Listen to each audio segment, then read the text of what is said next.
this is Vallisa from Lyca Radio, and today I'm here with a phenomenal actor, now turned director, writer, producer, everything basically, Dev Patel. How are you today?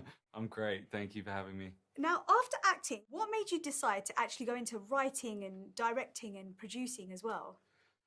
I think it was just, for me, I had a real urge to want to tell this story and be a part of this kind of genre of filmmaking where I wasn't just the funny sidekick or the guy that hacks the mainframe.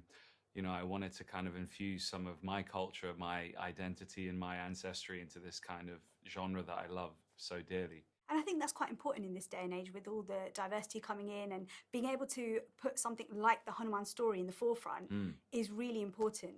Yeah, I mean, Hanuman's an OG, you know. I remember, like, as a kid, you know, growing up on a diet of like Batman and Superman and all those comics, when my grandfather used to come back from Kenya and tell me these stories about, you know, the Ramayana and Hanuman in particular, I was so enthralled by this character, and it was one part of the culture that I really wanted to share with everyone around me. So it's come out in this more mutant form, but here it is, yeah.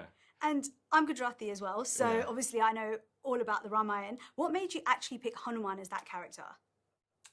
I mean, if you go to India, you'll see in any gym, there's Arnold Schwarzenegger on the wall, there's Ronnie Coleman, and there's Hanuman.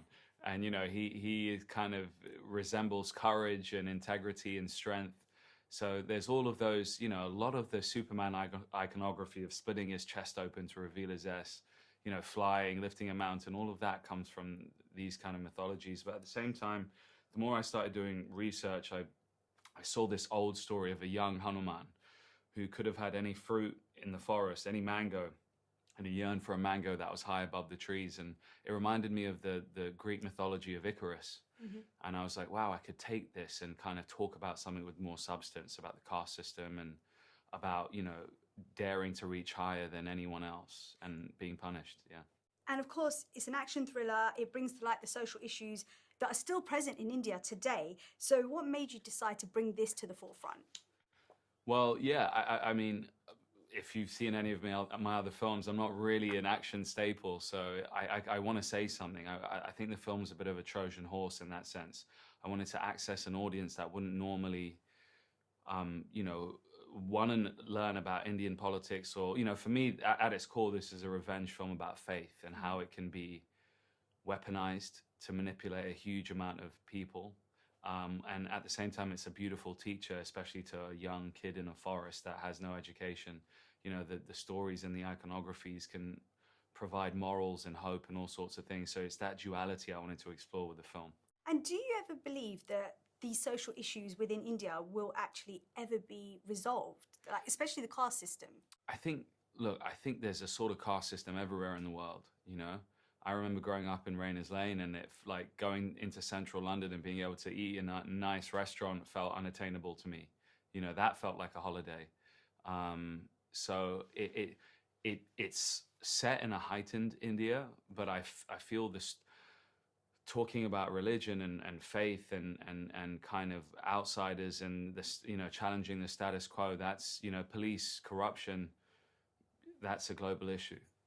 And before we finish off, your parents, of course, are key to your career. And how did they feel about you going into directing, and also what they felt about the film when they saw it? They haven't seen the film yet. Oh, wow. That's tonight. So if you see me being chased around, you know, the stage with a slipper, then they didn't like it. My dad didn't like it. But no, I think, look, they thought I was a bit insane to begin with. And the notion of directing and hiding away is the polar opposite of, you know, being an actor. I was like, Mum, trust me, this is something you're gonna like when I do it, and I can't wait for them to see it. And in any case, you were acting in it as well, so there you go. It didn't really matter. Yeah, insurance, yeah. Amazing. Thank you so much, and good luck with the release of the film. Thank you. Thank you.